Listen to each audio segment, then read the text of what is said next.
Welcome to Light Over Heat with Professor David Yamane. You are watching part of a 7-part series of a public webinar that I gave this past spring on 10 essential observations on guns in America. I hope that you find some value in this work. Everything that I do, I try to provide free with no paywall so that it's free to you. But honestly, this work is not free to me. So if you would like to help support my work, minimally, if you could like and share this work in your own social network so that more people have an opportunity to learn about what I'm doing and the education that I'm trying to give can spread beyond my own built-in social networks. If you would like to financially support the work I do and all of the infrastructure and time that it takes, in the show notes you'll see some options for doing that, notably making contributions through my Buy Me a Coffee platform, which is an alternative to Patreon that you may be more familiar with. So I do appreciate your support. I do hope you find some value in this work, and I do hope that you'll support me in one of these ways that makes sense to you.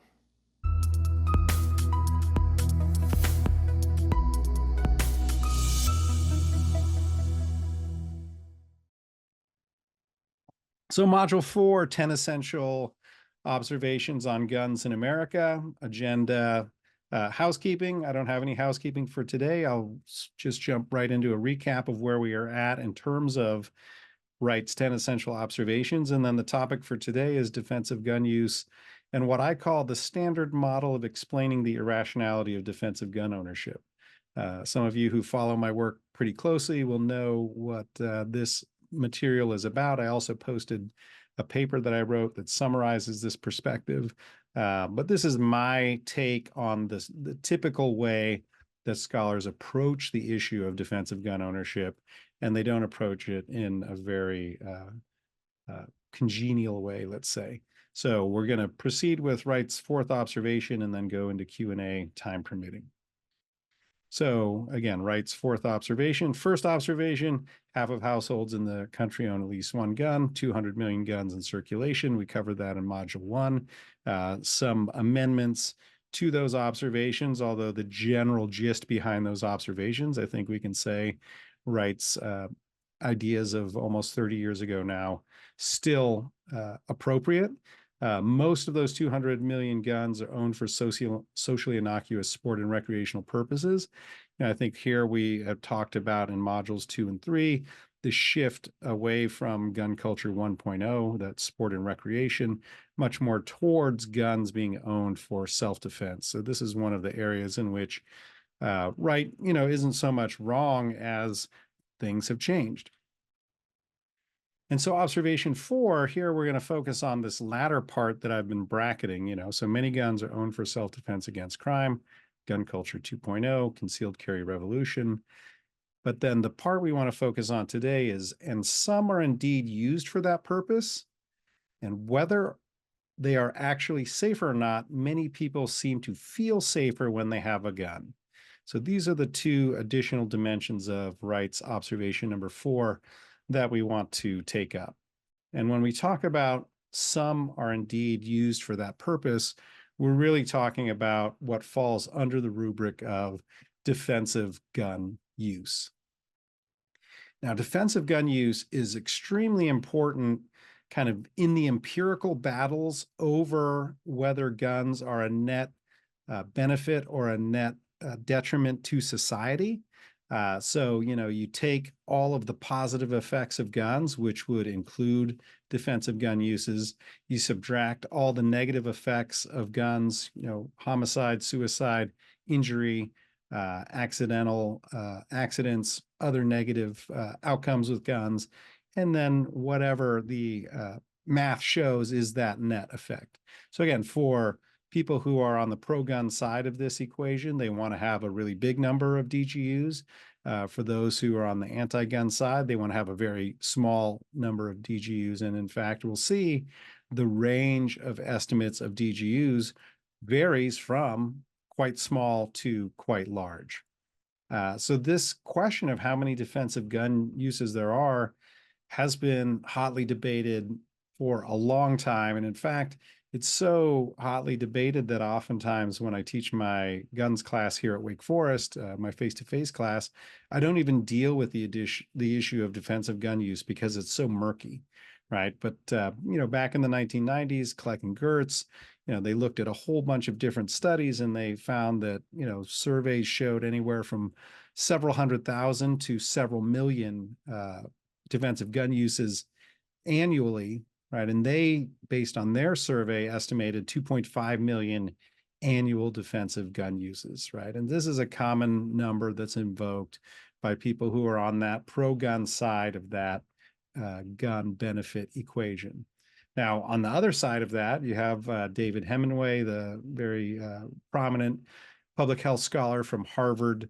He estimated, using the National Crime Victimization Survey, somewhere from 55,000 to 80,000 annual defensive gun uses, right? So extremely small number, again, weights that net gun benefit equation very differently if you opt for that particular number. And we will return to the National Crime Victimization Survey later, so definitely put a pin in that.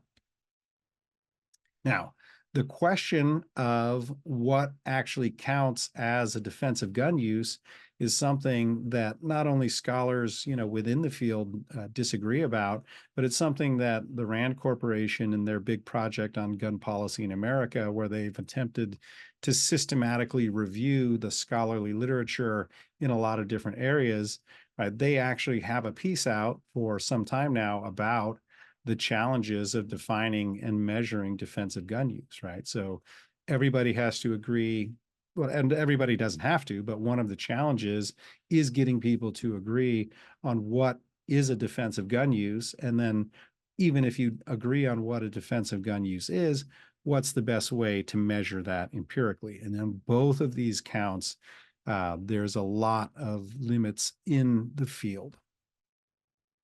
But just to look at a couple of recent examples, and this is William English's National Firearms Survey. He's the Georgetown University scholar that I've spoken about previously.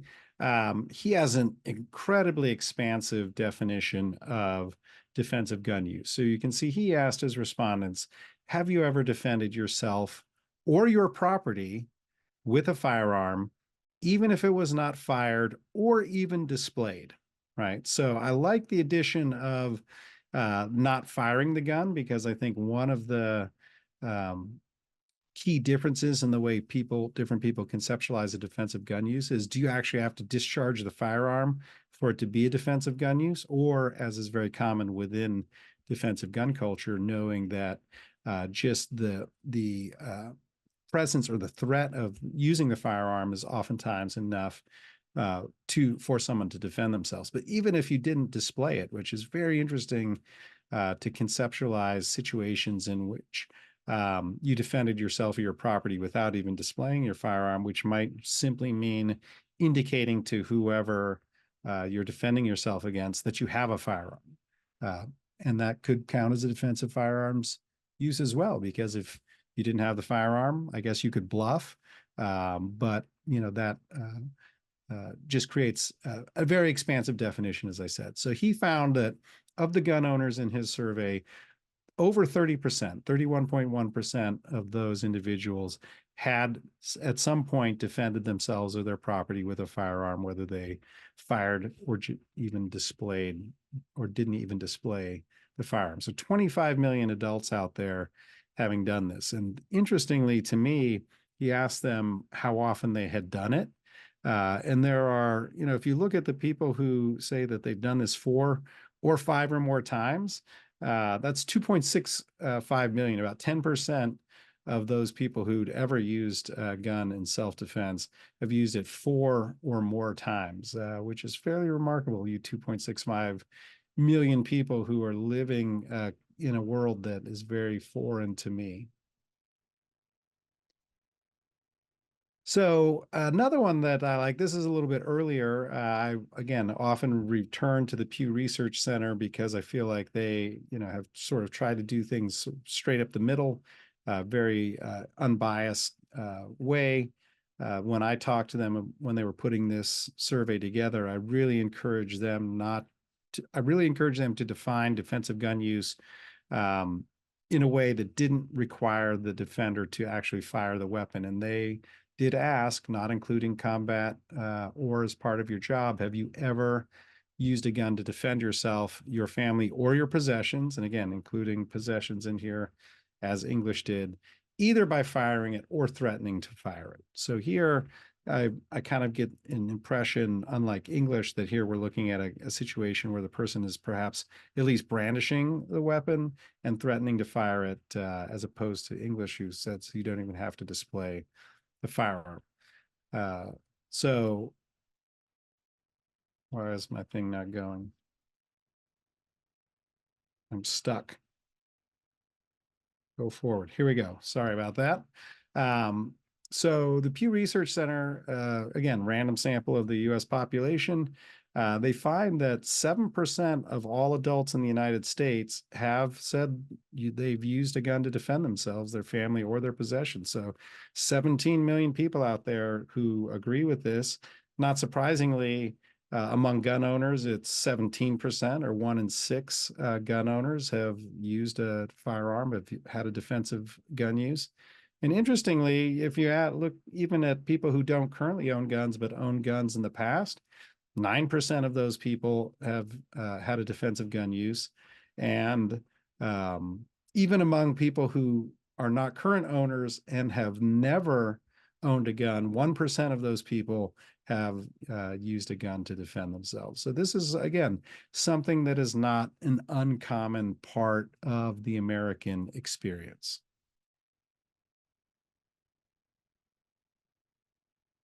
Now, again, the definitional question is always kind of hanging out there. And this is an excerpt from chapter 6 of my book, Gun Curious.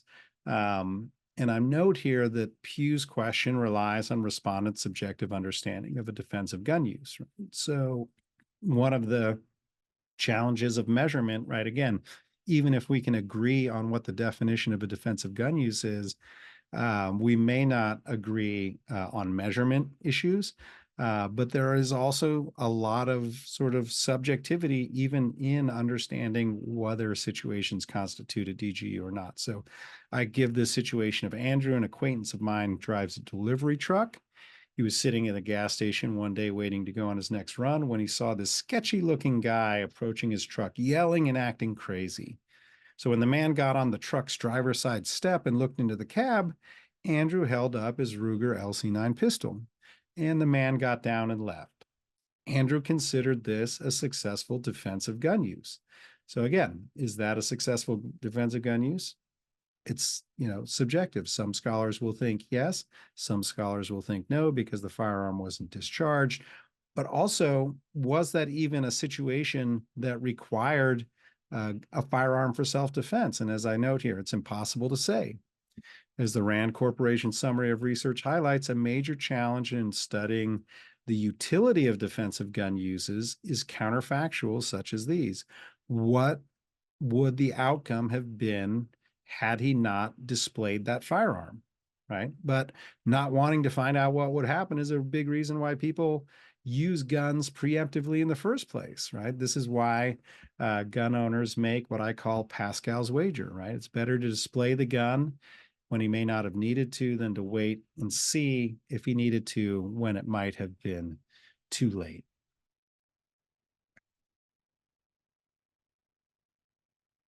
So for better or worse, we can't get beyond these subjective feelings of safety and understanding defensive gun ownership, right? Which is to Wright's point, right? This issue is not necessarily objective safety or not, but it has something to do with the feeling of safety, right? He says many people certainly seem to feel safer when they have a gun.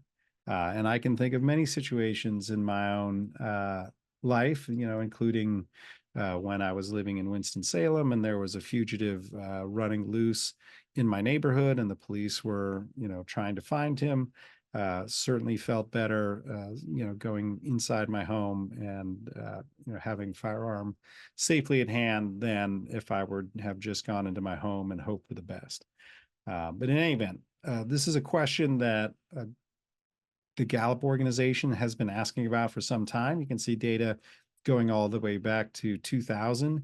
Do you think having a gun in the house makes it a safer place to be or a more dangerous place to be? And you can see in 2000, the majority of respondents thought it made it a more dangerous place. But here we, I think, definitely see the effect of this cultural shift towards gun culture 2.0, the institutionalization of defensive gun culture, that people have come to see more and more the benefit of having a gun in the household, right? That a gun makes the house safer rather than more dangerous, 60 to 30. So 2/3 to a third in 2023 to the side of feeling safer.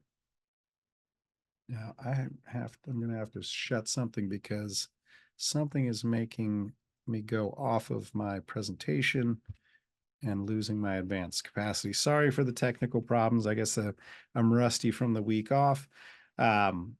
But, again, we talk about the problem with averages that 64 and 32 really hide some underlying diversity.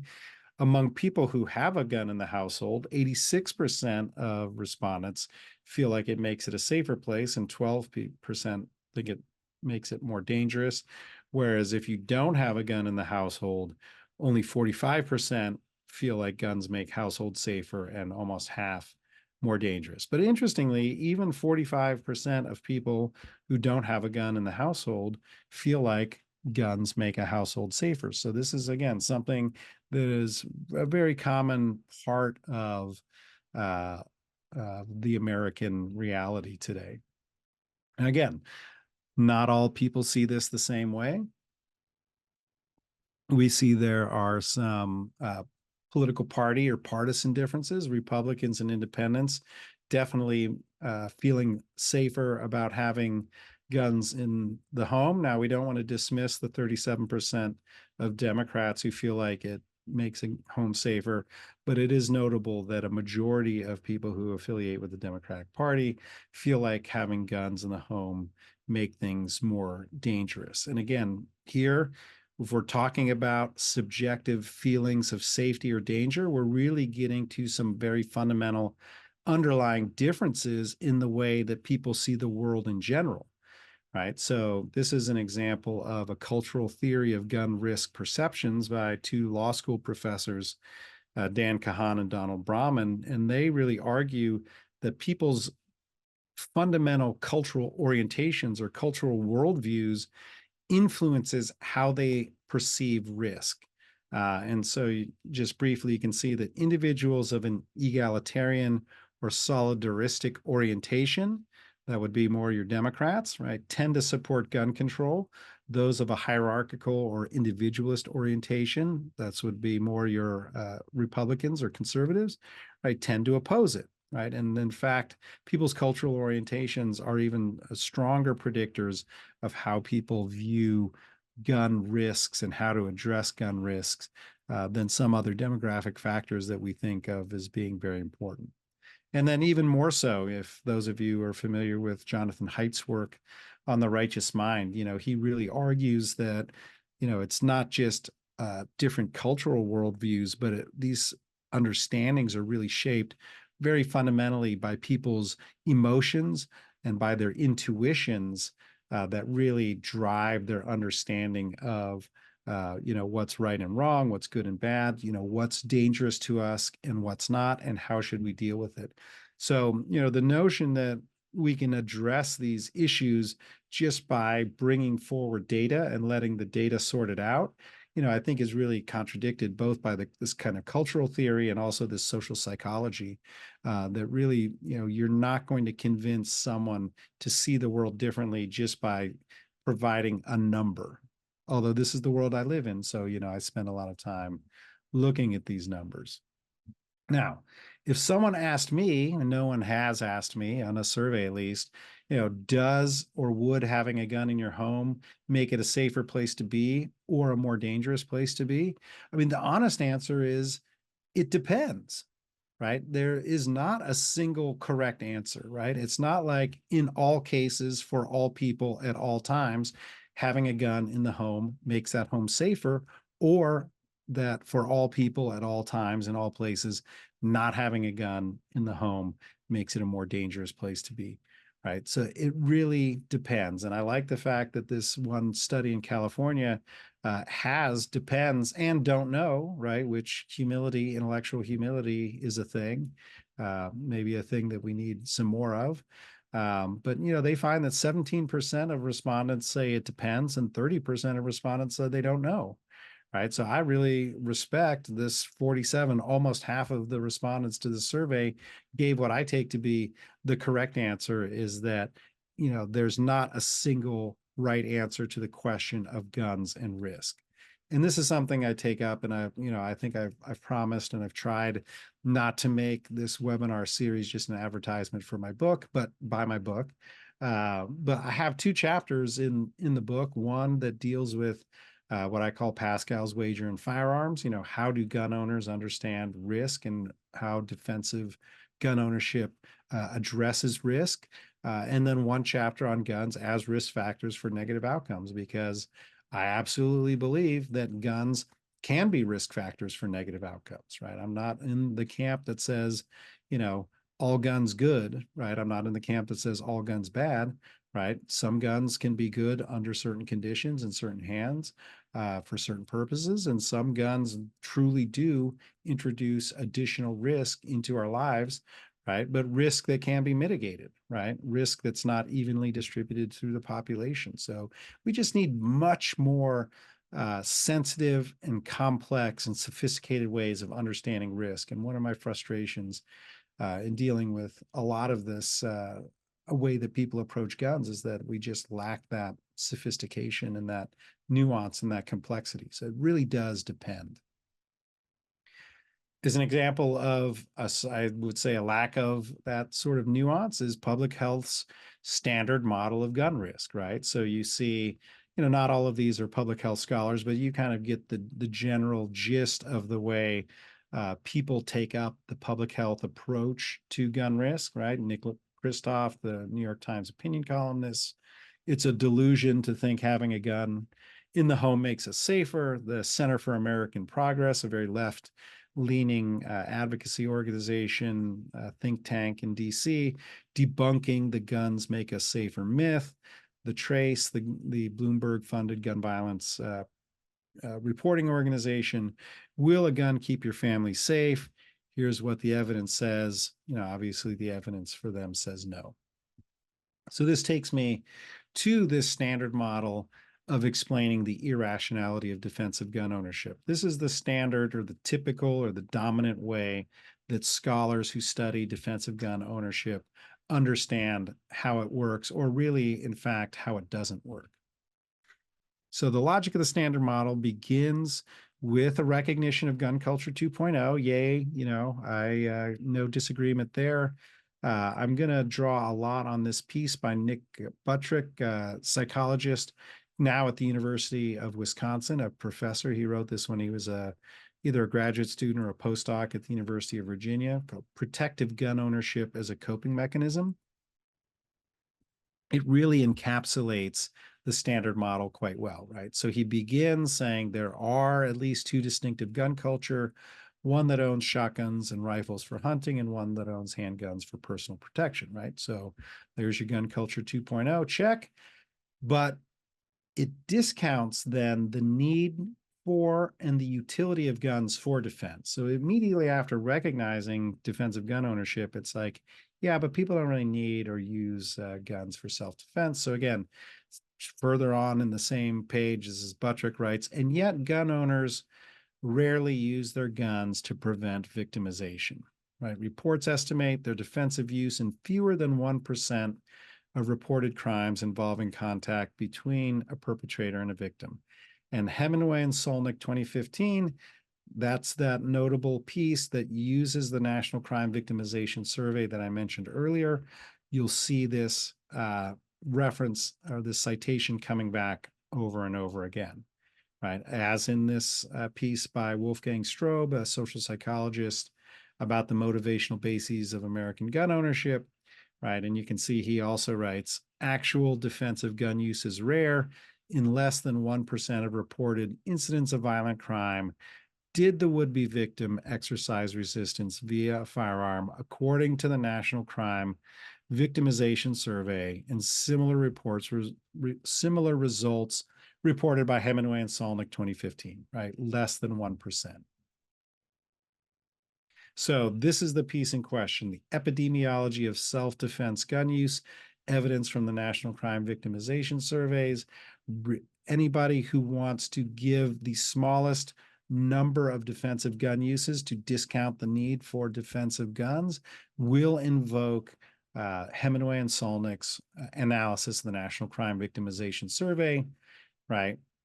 This is a survey in which respondents report on criminal victimizations they've experienced within the past 6 months. It looks only at these personal contact crimes and asks, was there anything you did or tried to do about the incident while it was going on? If the respondent says yes, they follow up by asking, what did you do? And one of the things that they code for is whether the victim attacked or threatened the offender with a gun. And you can see top line there, 0.9% of all self-protective actions that were taken were using a firearm for self-defense. So this is where this idea that in less than 1% of personal contact crimes do people defend themselves with a firearm. Right now, in your mind, you're probably already thinking of some of the ways that this is not the best way to measure defensive gun use.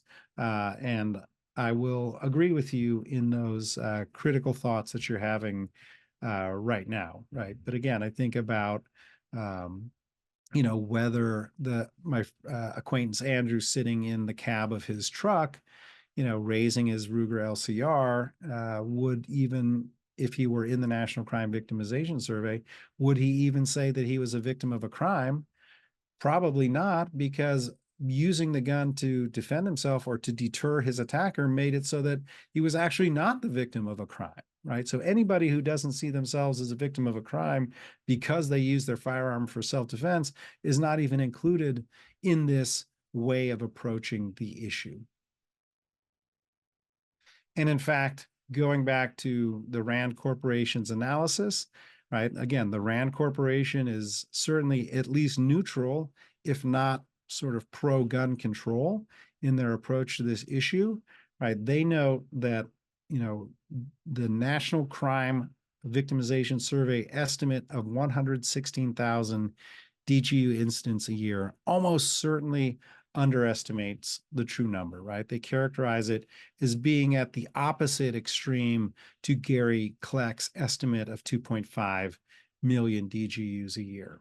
And yet, as you've seen in the standard model papers that I've mentioned, it is very commonly cited to make the point that people don't need guns for self-defense. And even if they you had or needed to use guns for self-defense, they also discount the utility of defensive gun use, right? So here again is Wolfgang Strobe. There are strong arguments to be made that for most people, guns are neither needed, right, nor very useful when the need arises, right? And again, here, they often draw on that same Hemingway and Solnick study of using the National Crime Victimization Survey to argue that guns don't have much utility for self-defense, right? And you can see this passage quoted here. The data provide little evidence that using a gun in self-defense reduces injury. Slightly more than 4% of victims were injured during or after self-defense gun use, the same percentage as were injured during or after taking all other protective actions, right? So they're saying, you're as likely to be injured during or after a self-defense gun use as you are taking any other protective actions, right? And again, if you're involved in defensive gun culture in particular, you are probably already formulating some criticisms in your mind of this approach, which, for example, it assumes that all of those incidents were the same, right? But it might stand to reason that someone who used a gun in self-defense was actually in a more extreme situation than people who take other protective actions, in which case, having the same rate of injury is actually having a more successful outcome. We said some self-protective actions were associated with higher probabilities of subsequent injury. The reader must be warned, however, that the sample of those injured after using a gun, 5 out of 127, is really too small to warrant strong conclusions, right? So again, here, anytime that, there is any sort of indication that self-defense gun use might be needed or useful, there's always a kind of bracketing or a sort of discounting of the significance of that finding, right? Where self-defense gun use stands out compared to other forms of self-protection is the low rate of injury that occurs to gun users before their protective action, right? Any explanation for this finding must currently be speculative, right? One of the various possibilities is that gun users are more vigilant, wary, and aware than other victims and able to respond more rapidly to threats. This is a very interesting suggestion. I think that one of the things that I've seen in much of the defensive gun training courses that I've been to is the importance of awareness and de-escalation as strategies that people who want to carry firearms for self-defense ought to be skilled in. And perhaps this is what we're seeing here, that people were able to avoid injury prior to being attacked more because they were carrying the defensive firearm. And then once they invoked the firearm, they were also less likely to be injured because of that. In any event, the nice thing, regardless of what the text says, I think the nice thing about these scholars is that they do provide you the evidence to examine yourself, right? And you can see among all victims in this survey, 83% weren't injured in their victimization, which is terrific. But you also see that those people who attacked their offender or threatened the offender with a gun, 90% of those were not injured, right? So you're less likely to be injured than people overall. Now, what the authors were saying is if you look one line up, you see took no action or kept still, 89% of those people were also not injured. So, did you really need to attack or threaten with the gun? You could have just taken no action or kept still. Again, assumes that the two incidents were fundamentally the same. But, I think that there is some data in here that does suggest that there is a utility to using firearms for self-defense. Okay, so that's the argument, at least that from the perspective of the standard model, that there's no need for or utility of guns for self-defense. And in fact, the opposite is true, that guns add risk to people's lives, right?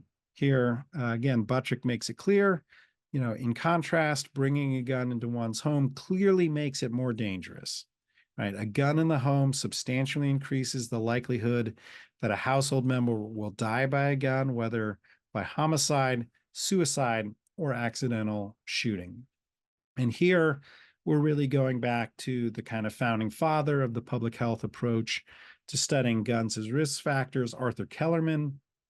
The two very famous studies published in the early 1990s about gun ownership as a risk factor for homicide in the home and suicide in the home in relation to gun ownership. If you ever hear anybody say that if you have a gun in the home, you're 2.7 times more likely to be a homicide victim, this is from Kellerman's 1993 article. If you ever hear someone say, if you have a firearm in the home, you're 4.8 times more likely to experience suicide, this is Kellerman's other study. I still see these exact figures being used, even though there are other more recent studies that use the same design that Kellerman uses to give slightly different numbers. But anytime you see this basic approach, this is the inspiration for that approach. And this is where that standard model gets the idea that, guns don't make you don't make you more safe. They actually make you less safe by a considerable margin. Now, looking at the time, I think I do have some time for a methodological detour here. Hopefully this doesn't become too painful for you. If you're watching this on video, this might be a time to fast forward.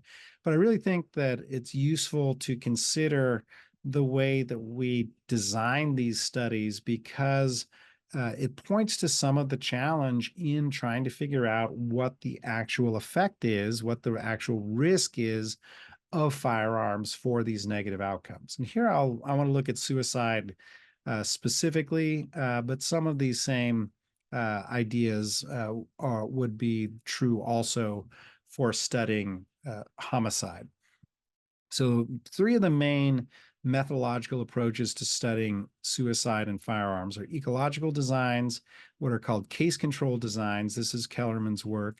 And then cohort design. And I'll talk about a very recent cohort design of suicide, which I think is very interesting at the end here. So, really what all of us in the kind of social sciences are trying to do, in a sense, is to figure out how to approximate the gold standard for making causal inferences, right? Which is based on the classic randomized controlled experimental design, right? Where you have the random assignment of people either to a treatment group or a control group. And by virtue of that random assignment to treatment and control groups, you're creating what we call a ceteris paribus condition. All other things are the same, right? By randomly assigning people to treatment and control, you take all of the systematic factors that might make those people different from each other, and you render them moot, so that only the causal variable of interest then has an effect on your outcome of interest, right? So if you're in the intervention group or the treatment group, right, you receive the intervention, and then we see whether you manifest the outcome of interest, right? If you're in the control group, you don't receive that intervention, right? And then we see whether you also manifest that outcome of interest, and we can compare the difference between A2 and B2.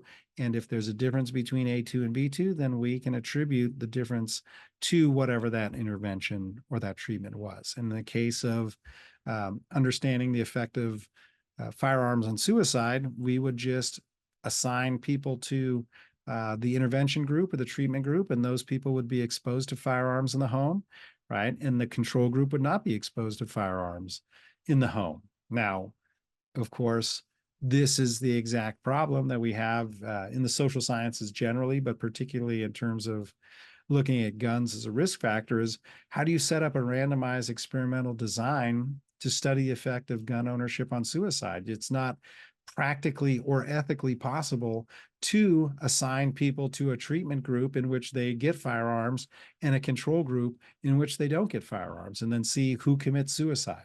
That's obviously nothing that can be done. So, as a consequence, we see people falling back to research designs that seek to make causal inferences, but aren't able to do so in as rigorous a fashion. And probably the sort of weakest of these designs are what we call ecological designs, where you just look at, for example, what portion of the state population owns firearms and what's the suicide rate in that state. And as Mann and Michel did, you see 15 states with the highest household firearms ownership had almost twice as many suicides as the 6 states with the lowest firearms ownership, right? But, again, there's a problem with ecological designs. It's that what we sort of colloquially call correlation is not causation, or, more technically, we talk about the ecological fallacy, right? Making causal inferences about individual behaviors on the basis of population data. So ecological designs are suggestive but very weak in terms of establishing causality. Now, case control designs, again, this is what Kellerman and others do. These are what we would call quasi-experimental because they try to mimic the logic of the pure experimental design, but they lack the random assignment aspect. And in fact, they also aren't prospective, but they work retrospectively, right? So you begin in the present, right, with a particular outcome. For example, people who have committed suicide, right? And then what you try to do is you get a control group, which consists of a matched sample of people who didn't manifest that outcome, right? People who didn't commit suicide, right? And then you work backwards to identify people who are exactly the same in every way, except one group had exposure to the treatment and one group didn't, right? So you can imagine the challenge of saying, okay, these are all people who committed suicide, right? I want to find a matched sample of people who didn't commit suicide who are the same as those people who committed suicide in every way, except that they didn't have firearms in their home. Okay, extremely challenging to do, in part, because people are complex, right? And people vary. So, people who use case control designs, in addition to trying to kind of draw a matched sample, also use a lot of statistical controls. Well, here's an example of a more recent case control design, but firearms in the home are associated with a 5-fold greater risk of suicide. This is based on a case control design, right? Now, again, the problem with matching samples is that you have all kinds of confounding variables that you need to control for, right? That are confounding because they're associated both with gun ownership and with suicide, right? So if you don't control for those confounding variables, then you may mistakenly attribute to gun ownership what is actually being caused by something else, right? Like suicidal intent, your proclivity to want to commit suicide may make you more likely to use a firearm, right? So it's not the firearm itself that's driving the suicide, it's the proclivity, right? Also, age, gender, race, income, region, these all affect both your likelihood of gun ownership and of suicide. Alcoholism, heavy alcohol use, illicit drug use is associated with gun ownership and also with suicide. Being a victim, associated with gun ownership and with suicide. Having an attitude of self-reliance, associated with gun ownership and with suicide. So again, what this looks like, causally is that we think that it's the gun ownership that's leading to the suicide, but we have all of these confounding variables which also affect suicide. If those are also related to gun ownership, we may be misattributing to gun ownership what is actually being caused by these confounding variables, right? So what we're really looking at, even in the case control design, which is meant to be quasi-experimental, is a kind of spurious correlation. And we can think about the same thing with intent, right? So firearms access seems to be associated with suicide, right? But suicidal proclivity is also related to suicide. And if that's related to firearms access, right, then again, we may be misattributing to firearms access what's really being caused by suicide proclivity. Okay, now, the last type of design that I want to look at is another quasi-experimental design, which are called cohort studies. And these are interesting because, again, we have a sort of treatment group and a control group, or what they call the exposed group or the non-exposed group. And the benefit of these relative to case control designs is that these designs are more forward-looking, right? So you start with a study population at time 1 and you follow them over time. And over time, some of those people will move into the exposed group. In this case, they become gun owners, right? So they weren't gun owners previously, they became gun owners, and then you can follow them through time and say, of those people who became gun owners, who committed suicide and who didn't. And then you can follow the people who are become effectively your control group, right? Your non-exposed group. They never acquired a handgun in this case, right? And what percentage of them manifest the disease, commit suicide versus not. And this is exactly what David Studdard and his colleagues did in the study, Handgun Ownership and Suicide in California. I think it's a really interesting study. I encourage you to have a look at it if you're interesting, but it's interesting precisely because it uses this prospective cohort design. Now, some of the same problem applies here, that because this is quasi-experimental, exposure is self-selected, right? People are not being randomly assigned to treatment and control groups. They're self-selecting.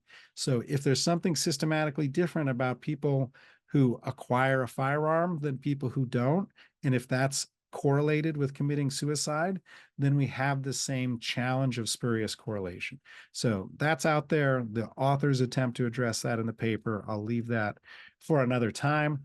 But what I really want to highlight is, what they find just in terms of the risk of suicide. Again, prospectively looking at people who become handgun owners compared to people who don't become handgun owners, right? So you see in this table, the y-axis is a little confusing. It's people who don't die by firearm suicide. So this is actually a survival table, and you can see, the dotted line begins at 100%. At month 0 in this study. They followed their people for up to 145 months or 12 years. And you see that, very few people who don't become handgun owners end up committing suicide by firearm. But that line, the sort of more solid line, shows over time, over this 12-year period, more and more people who became handgun owners dying by firearm suicide, right? And so that gap there between the dashed and the solid line, that's the additional handgun owner risk over a period of 12 years in this prospective cohort design.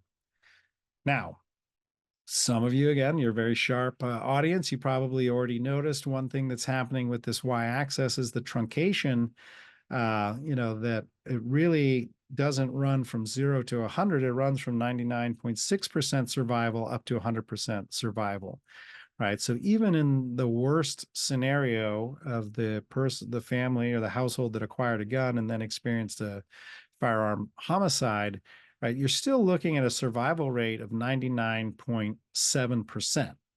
Right. So almost everybody in this prospective cohort study who acquired a handgun ended up surviving over a period of 12 years. So yes, there was some additional handgun owner risk, but the absolute risk of suicide death was extremely small. And in fact, again, the authors are not trying to, mislead people here. They actually look at what it looks like if you have the scale running from 0 to 100, and you have to look pretty closely, but on a scale of 0 to 100, there's your additional gun owner risk. Okay, so again, I don't mean to say that bringing a firearm into your home doesn't increase risk of suicide. I think that this is something that people should be very mindful of, that, people should engage in safe practices. We have great organizations like Walk the Talk America who are trying to address suicide risk with firearms. But, when we're talking about this as guns adding risk, I think we really need to, again, be more nuanced and more sensitive and really understand not just the relative risk, but the absolute risk, and then how that risk is distributed unequally through the population. And next week, I'll talk a lot about homicide and the risk of firearms, which is one of the reasons I'm focusing on suicide today. In any event, okay, discount the need for a utility of guns. The opposite is true. Guns add risk. Therefore, defensive gun ownership is irrational. And this idea is very old. It actually, you can find it as far back as 1969 in this famous publication, Firearms and Violence in American Life. Right? They take note of the increasing purchasing of firearms for self-defense in the turbulent times of the 1960s, but also as part deeply rooted in the American tradition, as they say. Right? Guns may be of some utility in defending businesses, but householders may seriously overrate the effectiveness of guns in the protection of their homes in our urbanized society, the gun is rarely an effective means of protecting the home against either the burglar or the robber. The former avoids confrontation, the latter confronts too swiftly. Possession of a gun undoubtedly provides a measure of comfort to a great many Americans, right? That's the feeling of safety. But the data suggests this comfort is largely an illusion bought at the high price of increased accidents, homicides, and more widespread illegal use of guns, right? So when I say this is the standard model, this is the standard model, and it goes even beyond Kellerman, although Kellerman is the modern incarnation. This is really the dominant approach to understanding everything that's wrong with defensive gun ownership. In the interest of time, I won't read all of these, but this is the conclusion that Studdert makes based on his study of handgun ownership and suicide, right? It's important for current and prospective gun owners seeking to weigh the risks and perceived benefits of ownership, right? So again, they don't modify perceived risk, it's actual risks and perceived benefits. The approach here is just so clear.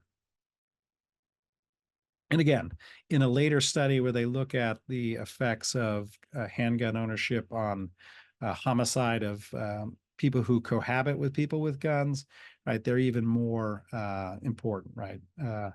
This study adds to the mounting evidence that no trade-off exists between the benefits and the cost of guns, because a gun in the home is associated with higher, not lower risk for fatal assault, right? And so there's no offsetting benefit to gun ownership.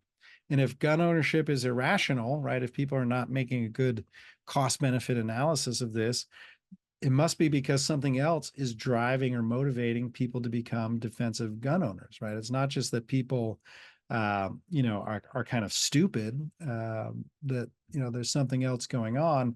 And depending on whether you look at sort of sociology and political science or psychology, we see different explanations of what that something else is, right? So for sociologists, political scientists, right, that's something else is downward economic mobility, right? People compensating for their loss of economic position, right? Stereotypical or toxic masculinity, right? People, sort of expressing hegemonic masculinity or compensating for threatened masculinity through defensive gun ownership, or racism and racial resentment, right? So defensive gun ownership is a reflection of people's racial attitudes, racist attitudes, and racial resentment. And here, I think we see some clear exemplars in the work of Jennifer Carlson on the issue of downward economic mobility. Angela Stroud really places a heavy focus on hegemonic masculinity, although she also deals with race and class. And then Jonathan Metzel's work, Dying of Whiteness, really places racial resentment at the center of people's attitudes toward firearms and firearms ownership. So, these are the kinds of things that are actually motivating people. People may say they want firearms for self-defense, right? But because firearms are not useful for self-defense and because they actually increase our risk of negative outcomes, these are the kinds of rationales or really rationalizations that people are using to defend their gun ownership.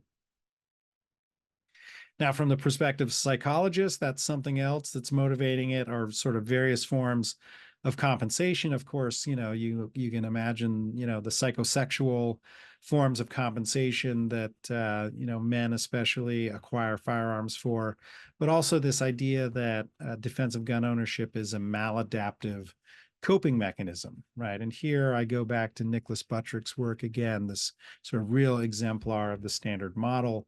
And he's trying to understand how protective gun ownership is a form of coping in a world or from a worldview that sees the world as fundamentally a dangerous place, right? And thinking that institutions and systems aren't going to protect us, right? And so this sort of worldview leads to several specific concerns in terms of your safety, in terms of your ability to control your surroundings in your life, and your ability to belong, right? And that these are what's really driving protective gun ownership, right? But so it's a coping mechanism, which sounds fine. Like we all use coping mechanisms, but for Buttrick, it's maladaptive. And what he means by maladaptive is that it acts to make a person feel better about his or her immediate situation at the cost of exacerbating the underlying problem, right? And here, if you look at that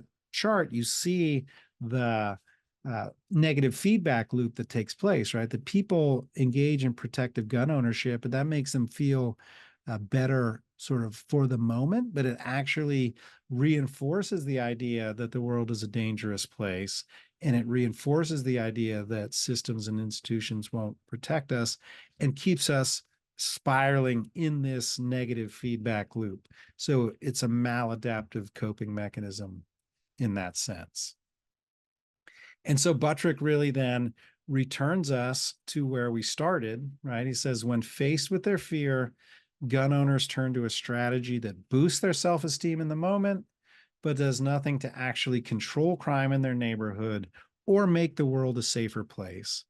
Recall that prior research suggests that carrying a weapon is almost never used to prevent crimes against one's person, Hemingway and Solnick, and that an increase in concealed carry actually increases crime in an area. So this is Donahue's work in dialogue, or in contrast to John Lott's work. I have sort of totally bracketed out that situation. But so, the standard model actually holds that defensive gun ownership is individually irrational, and it's also socially dysfunctional. But only so much time in the webinar, right? But, really he's encapsulated in full the standard model, which really does bring us back to where I started, which is that you have these pro-gun and anti-gun equations, about the net effect of guns, that the standard model, right, sees almost no positive effects of guns, right? Perhaps some perceived sense of greater safety,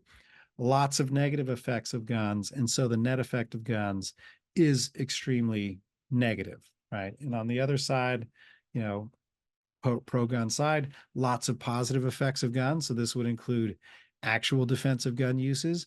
And also, I would say, that feeling of safety, right? I think that, some sort of ontological security, that sense that I may not have had to use my firearm to defend myself, but if I needed to, I could, right? That sense of empowerment and security, right, is a positive effect. Negative effect of guns, absolutely. They increase your risk of suicide. Under certain circumstances, they can increase your risk of homicide.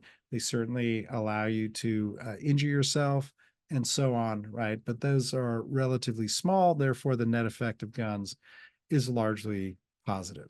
But again, going back to the ideas of the cultural perceptions of risk and Jonathan Haidt's work, really, nothing is going to be solved by using this equation, right? The people who are pro-gun are going to believe their equation. People who are anti-gun are going to believe their equation. And so we really need, to move, I think, beyond that to some sort of greater understanding of how different people conceptualize risk, right? And how that risk conceptualization makes sense to them, and how people who choose to become gun owners can mitigate the risks of gun ownership, which many people do. So, I think that's where I will leave it. Once again, by some miracle, it's just about 7 o'clock. So I'm going to open for Q&A here. I think I will stop screen share, and I will look over to the Q&A here. So Scott DeBruin asks, do they include suicide as part of the definition of more dangerous? So, again, when the question is asked to people, do firearms make a household safer or more dangerous? It's completely subjective. It's not defined in the context of the question what is meant by safer or more dangerous. So I think it probably varies from person to person. Some people, may think specifically of safety in terms of defending against intruders, but not danger in terms of suicide. Some people might think of safety strictly in terms of, am I likely to hurt myself, or is another family member likely to hurt themselves? So really, it depends, right? And again, this is, the benefit of asking these kind of public opinion questions is that, you do get a little bit of data about a lot of people, but in terms of understanding what's going on in the head of the person who's answering the question, we just don't know. Andrew Somerset says, is there any polling regarding whether people feel guns make a home more dangerous, more safe, that allows for a third option, that is keeping a gun in the home has little net effect on safety? Yeah, so, this again is, I think that, even in the study out of California, I wasn't able to find the underlying survey questionnaire, the one that had the "it depends" and "don't know" responses. So I don't know whether people were just given those two options, and then some people volunteered "it depends" and some people volunteered "don't know." But I think that, again, the more nuance we could add to these types of questions, the better. But again, one of the things for like Gallup, because Gallup has longitudinal data on this, they have data over time, right? They can't change the question at this point. If they change the question, they lose all the ability to compare it to people's previous answers. So we have a saying in survey research, if you want to measure change, don't change the measure. Now, it doesn't mean that people going forward can't ask more sophisticated questions about that. But this may also be a situation in which we don't need more surveys, but we actually need people going out and talking to people in more open-ended interview or focus group type situations, where we can get, again, these more nuanced ideas about, it depends, right? Or again, as Andrew says, no net effect, right? Or, the net effect, is impossible to answer in a simple way. I'd love to see somebody do that kind of work, because again, I think that there's been a lot of simplistic approaches to how gun owners understand risk. Again, in my work, it's not 100% interview based, but in my book, I do try to address that issue of understanding risk in a more sophisticated way. Okay, Anthony Canales, has anyone compared risk factors and positive outcomes for other means of self-defense compared to firearms? As someone who trains weekly in martial arts, comparing a use of force ladder is all part of the situation. Yeah, in that National Crime Victimization Survey, they allow people sort of in an open-ended way to say, in that contact crime you experience, what did you do? And it has a whole number of different outcomes. Some of those were, very effective, and some of those kind of much less so. I wonder if let me, I'm, in the interest of time, I won't go back. But Anthony, if you go back, and rewatch this, if you look at that table, you'll see a whole range of different responses, including, fighting back without a firearm, screaming, running, doing all sorts of different things. And, they have differing effects. And, actually, I think using a firearm is one of the more effective ways of doing that defensive work. Sean Sorrentino, I've been told that some studies use firearm suicide as a proxy for firearm suicide. I can't speak. Okay, deep breath. I've been told that some studies use firearm suicide as a proxy for firearms ownership. Higher firearm suicide equals higher firearms ownership. Do you know if that's true? It is absolutely true. One of the proxies that is often used, because there's no census, there's no actual, database of all gun owners. So if you especially want to try to understand how many people own guns in a particular geographic area, like a state or even within a state, people have frequently used the proportion of suicides that were committed by firearm as a proxy for firearms ownership rates. And it's, to me, it's any proxy is not ideal. It's a proxy they call it a proxy for a reason. But I think it's one of those things, like, people are going to drown more who live by water, right? So you would expect in places where there are more firearms that more people will commit suicide with firearms. Now, there's been some interesting developments with people trying to, including the Rand Corporation and other scholars, trying to develop other proxies for firearms ownership that go beyond just looking at firearm suicide. I haven't had time to delve into that, but I think it's it has some interesting potential. Okay, Sam King, is there any attempt to quantify suicidal intent when purchasing a firearm, even if the attempt never occurred or occurred after the fact? That is, that someone might buy a gun just in case they want to fulfill ideation at a later date. Yep. I'd say the answer is no. The studies that kind of look at suicidal intent on a large scale will look at things like uh, sort of the proportion of the population of a state who attempted suicide.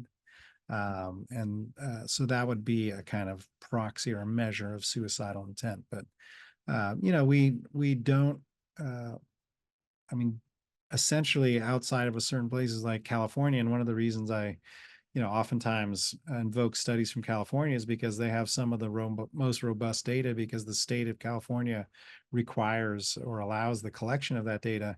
In most cases, we don't have data on this is the moment at which someone purchased a firearm, what was going on in their mind at the time. And, even if you ask someone retrospectively, like, hey, I'm doing a study of new gun owners, the idea that I could ask them about suicidal intention, uh, are they really going to have that kind of perspective? Like, hey, you just bought a gun. Have you thought of suicide in the last year? Now, Michael Onestis, he's probably the leading suicide and firearms scholar. He actually does do some studies that look at suicidal ideation in relation to gun ownership, particularly among military veterans. And so I would just, refer you to his work if you want to dig into that more deeply. It's I think uh, pretty sophisticated. Has there been any research on the effect of safe storage laws? There, there have been some studies of the extent to which people engage in safe storage, but I don't know of any, studies that would say look at the effect of implementing a safe storage law on negative outcomes. And, now, studies are coming out all the time. There's thousands of studies being published every year. So it's entirely possible that someone has actually done a study that looks at whether safe storage laws have an effect. And if they haven't already, because some of these laws are coming online more and more, we may be seeing some of those studies coming through in the future.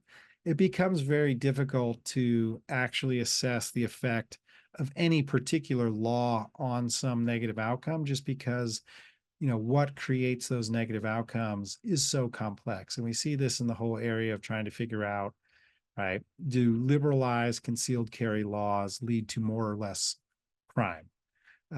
People have been debating this for decades. It's impossible to say definitively yes or no, because the way you have to do those studies using synthetic controls, for example, become quite challenging. So, for me, if a study came out and said we don't necessarily find an effect of safe storage laws on suicide, that wouldn't make me not safely store my firearms or encourage other people to safely store their firearms. So I just think that's a good, responsible gun owner practice. Whether the government should be requiring that under penalty of law, that's a different question.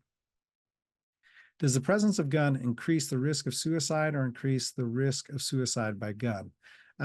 So, this is where you kind of get into the question of substitution, right? So, if, it's part of the logic is if, firearms are one of the most effective ways of committing suicide, right? The case fatality rate of using a firearm is about 85 to 90%, whereas if you take pills, it's extremely low. There's some asphyxiation, is getting close to the case fatality rate of of guns.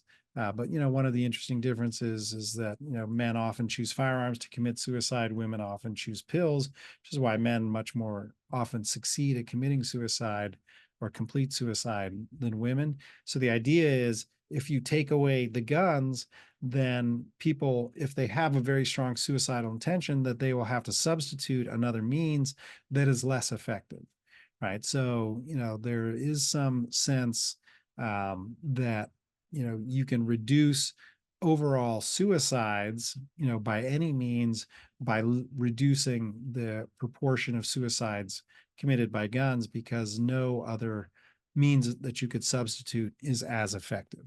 Now, again, this again goes to that question of proclivity. Like, are people choosing firearms to try to commit suicide because they really intend to commit suicide? Then they can substitute some alternative means of committing suicide, like asphyxiation, which is almost as fatal as using firearms. But again, substitution is one of the biggest issues within the whole field of studying firearms and suicide. Sam King, any interest in studying degree of firearm training, safety training, and how it correlates in a given area over time as culture shifts with suicide? I mean, I have a very strong interest in it. I just don't have any time or money to do it. I don't think that we've seen, a strong interest among the public health scholars in understanding how firearms training or safety training might affect these negative outcomes.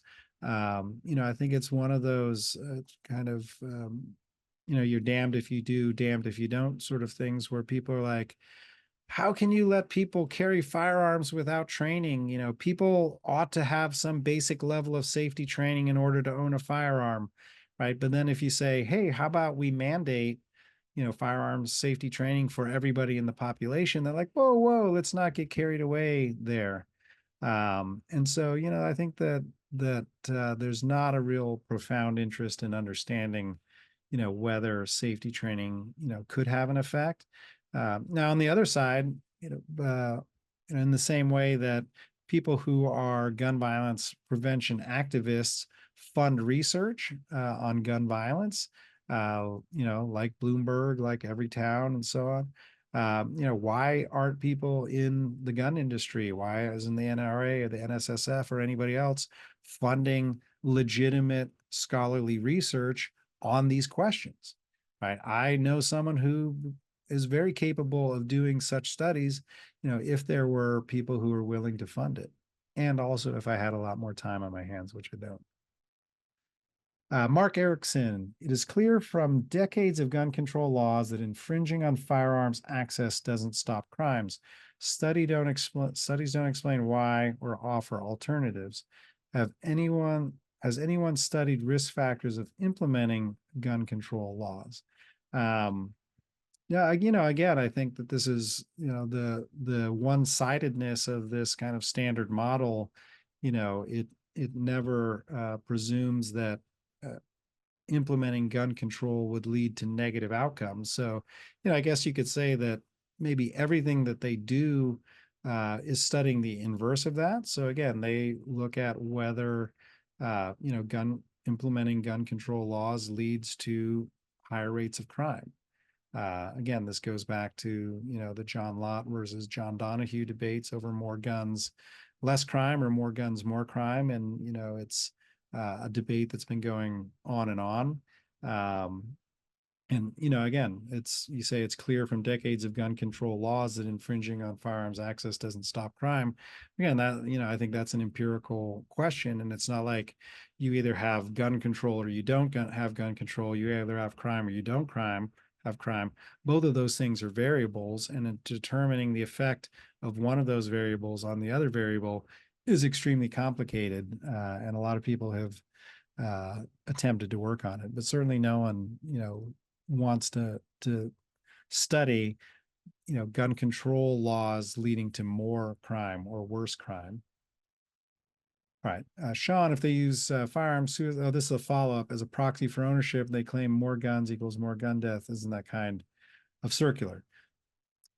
it stands to reason. But I would say that the studies that are using gun suicide, proportion of suicides committed by gun as a proxy for ownership, aren't studying suicide as the outcome, right? So they're using that proxy in other sorts of studies. So those ecological studies, for example, that looks at gun ownership rate in a state and suicide rate in a state, that ecological design is not using the proxy as the measure of gun ownership in those cases. How would you write the gold standard of firearms surveys? Specifically, what would you change versus Pew Research and some of the other less biased outlets? I think that I would love to see more questions about. And again, I don't know that I could do it in the context of a survey because surveys are very limited by design. You have to ask, one sort of very straightforward question and give some very straightforward response categories. But I would love to see greater attention to the question, of training, what training people have, how they understand training, maybe what training they desire to have, and then also, better understandings of how gun owners perceive risk. Because again, I think that some gun owners, like some human beings, are terrible risk analysts, right? Some non-gun owners are terrible risk analysts. Daniel Kahneman just died. He, created a Nobel Prize-winning career explaining to us how we're terrible at doing risk analysis. But sort of within that general terribleness of human beings assessing risk, how do gun owners understand their gun ownership, right? And don't just treat gun ownership as either you own guns or you don't, right? But what type of gun owner are you? How do you understand your relationship to guns? Again, I love to see things that move away from some of these things that look at guns basically as symbols of masculinity or symbols of white supremacy or as symbols of our economic position, and understanding more how people are practically oriented toward their firearms. So, it's a great question. I don't actually spend a lot of time thinking about that because it's sort of a pipe dream. I mean, the types of research that's going to be funded is not the type of research that I'm doing on firearms. John Hendrickson, have I read Clayton Kramer and David Hemingway studies that analyze the prevalence of justified homicide? Justified homicides are probably only the very small tip of the iceberg in relation to total DGU. Studies from very different perspectives. I haven't read studies of justified homicides. I know that when people want to discount the need or utility of firearms for self-defense, they'll often point to the very small number of justifiable homicides that are committed in any particular year. But again, I don't think that that's a great measure of defensive gun ownership or defensive gun use, because at least all of the people who I'm around and who I've studied and have observed teaching classes and taking classes on defensive firearms, never want to use their firearm in a justifiable homicide, right? It's a last resort, and so if we look and we see there's a very small number of justifiable homicides in any given year, I'm like, that's great, right? But that's not a measure of the utility of that. But again, if you want to follow up with a message to me later, tell me about what your take is on their difference, what you think is significant about the differences between the way Kramer and Hemingway approach the issue. Tovis, if somebody could put a denial in for themselves temporarily for a certain amount of time on NICS for whatever reason, do you think that would be helpful to reduce suicide by firearm? In fact, this is something that has been proposed. There's some libertarian gun control advocates, trying to figure out ways that we can reduce negative outcomes with firearms by allowing people to make choices for themselves. And we don't know whether someone making themselves a prohibited person for a particular period of time voluntarily or forever, right? I mean, if you're a pacifist, maybe you want to be forever on that list. I don't know whether that would actually affect these negative outcomes, but I would put that down under, you know, might help, probably won't hurt, if it's something that someone wants to voluntarily do. If there was some way to do that sort of reliably and efficiently. I think the challenge there really is the NICS system is pretty broken. It has a hard time even getting good and correct information in there. It would be great if we could have that system work better. I know a lot of people, like the fact that NICS is broken and don't want to fix it. But again, I don't see, why we shouldn't have it be a very easy process for someone who, either temporarily or permanently wants to forfeit gun ownership to allow them to do that, whether it's kind of through NICS or, some of these other programs of, safe storage, hold my guns, right? Really making it easy for someone to say, hey, I don't feel right. I don't want to have my firearms right now. Will you please, take control of these for a period of time? That's a very, legally precarious process. It's an organizationally and practically difficult process right now. If we made that easier, it could help people. I have held firearms for people before. I don't know whether I did it legally or not, but I felt like it was important to do, in the interest of safety of that person and their family. Jeremy Kahn, historically, suicide by firearm has been intentionally categorized as cleaning accident. Is there any data supporting how prevalent this was over the years? No, this is, I think, a really important measurement issue, right? So, that certainly a certain percentage of accidental deaths in certain communities, particularly, were suicides that were categorized as accidents. And I don't know how common that is still. I'd say that we have seen the number of accidental deaths declining over, say, the course of the 20th century.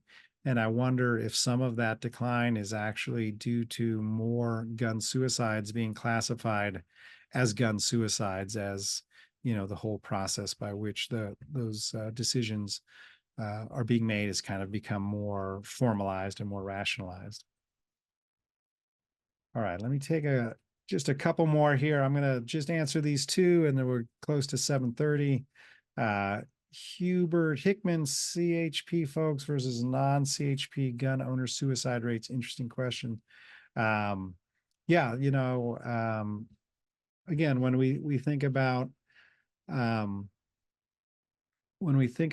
gun ownership, if we just think you own a gun or you don't, you're exposed to a gun in your home or you're not, that's, really just the tip of the iceberg. And there may be systematic differences between different types of gun owners and different types of outcomes, right? That if you have a concealed carry permit versus not, or if you own guns for defensive purposes or not, or if you're, a new gun owner versus a lifetime gun owner, I think all of these things are potential variables that could affect, again, that whole question of it depends. What does it depend on?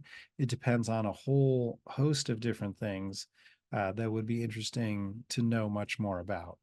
Now, again, these things are extremely difficult to study, it's easy to say, we need bigger and more and better and more complex studies, but, doing any type of study of suicide as an outcome becomes extremely complicated because, again, unless you're doing it prospectively and gathering data about a person the whole time, most of the things about someone who committed suicide with a firearm, you have to gather that information retrospectively, right? And then, then you have to ask a family member about the person, right?